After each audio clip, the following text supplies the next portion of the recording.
Alright, we're going to have a look at the Euler's theorem lemma. It is a quaint little theorem that will help us prove something much more interesting down the road.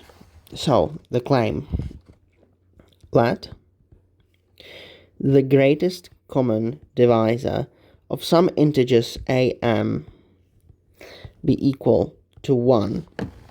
So am are coprime. Define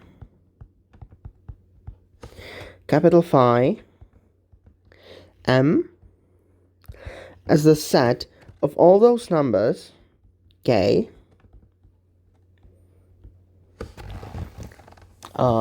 no greater than m, such that they are coprime with m.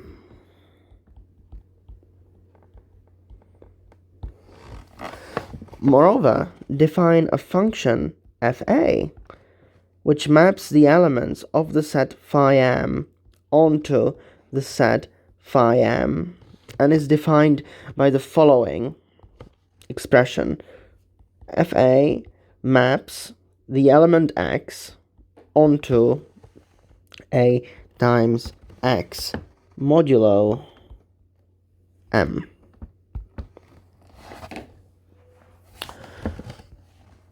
Then, and now the claim, then fa is well defined, and I shall discuss in a moment what it means, and is a isomorphism.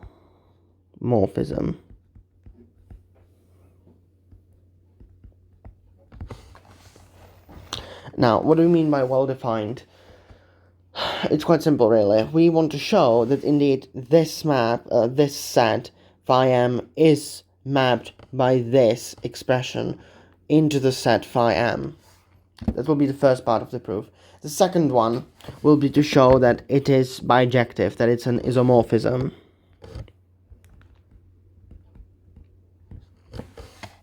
So, proof. The theorem itself is quaint, so is the proof. It's quite trivial. Now, section 1, fa is well defined.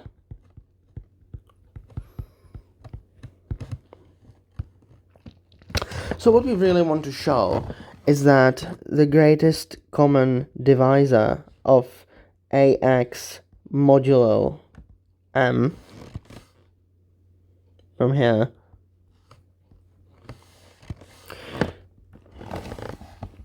is 1. Or in other words, this is equivalent to saying that ax modulo m is an element of the set phi m. Alright, well, what do we know? Well, we know two facts. We know that the greatest common divisor of a and m is 1 from here. So we know the greatest common divisor of a m is 1, and since x is an element of phi m, that the greatest common divisor of x m is also 1 by definition of phi m. It's better. But then this specifically means that the greatest common divisor of ax and m is also 1. Alright, suppose it is not true. Okay, so suppose it were not so. To make a little box on the side. Then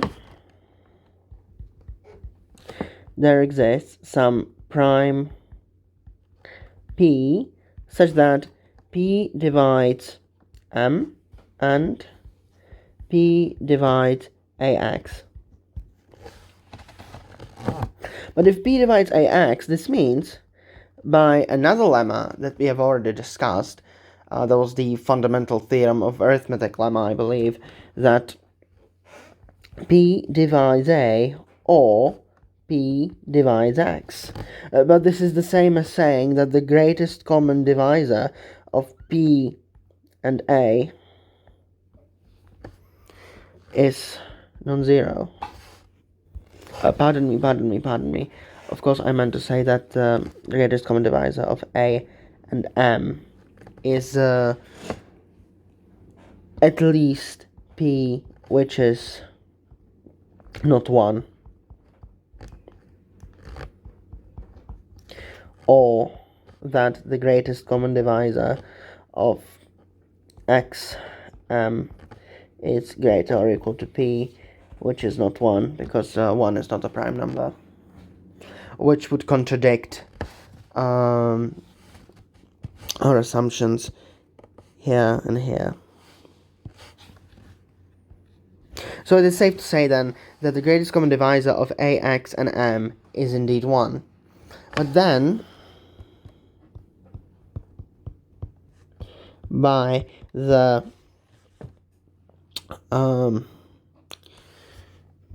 Euclid's lemma,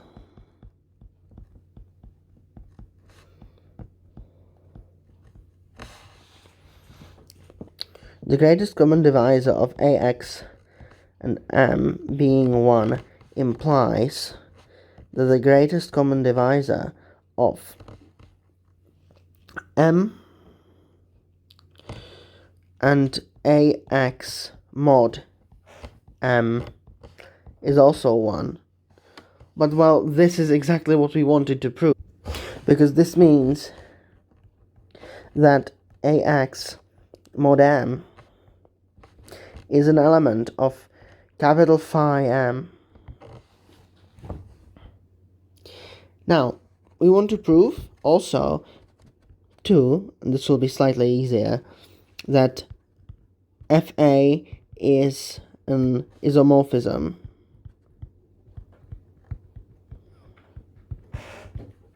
What we shall do is that we shall demonstrate that Fa is injective and surjective, and therefore as a consequence it is bijective and thus an isomorphism.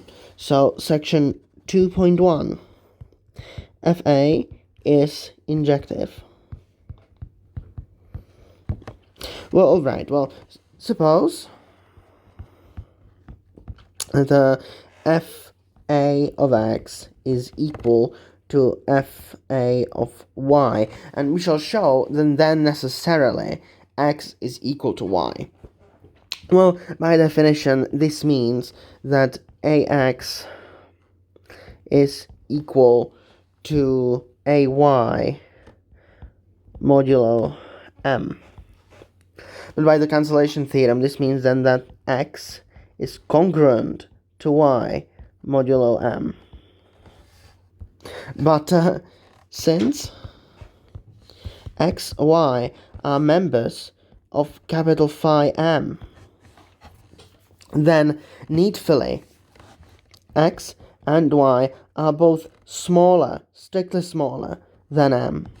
But then this means that X being congruent with Y modulo M implies that X is equal to Y, which is what we wanted. Thus, Fa is injective.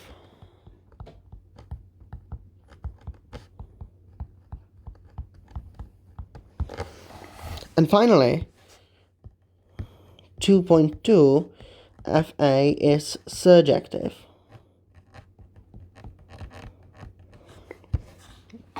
Well, this one is really trivial. Of course it is.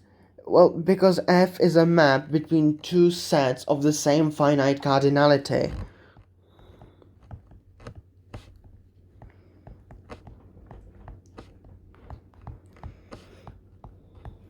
Two sets of the same cardinality.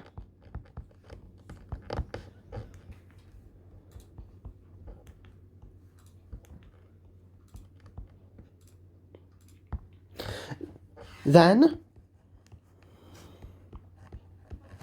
since FA is injective,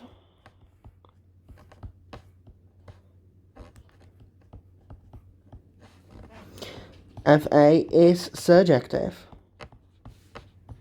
because they have the same cardinality and we are mapping each element from this set onto a unique element from the other set. Well, then we have one-to-one correspondence, which is bijection, and this completes the proof.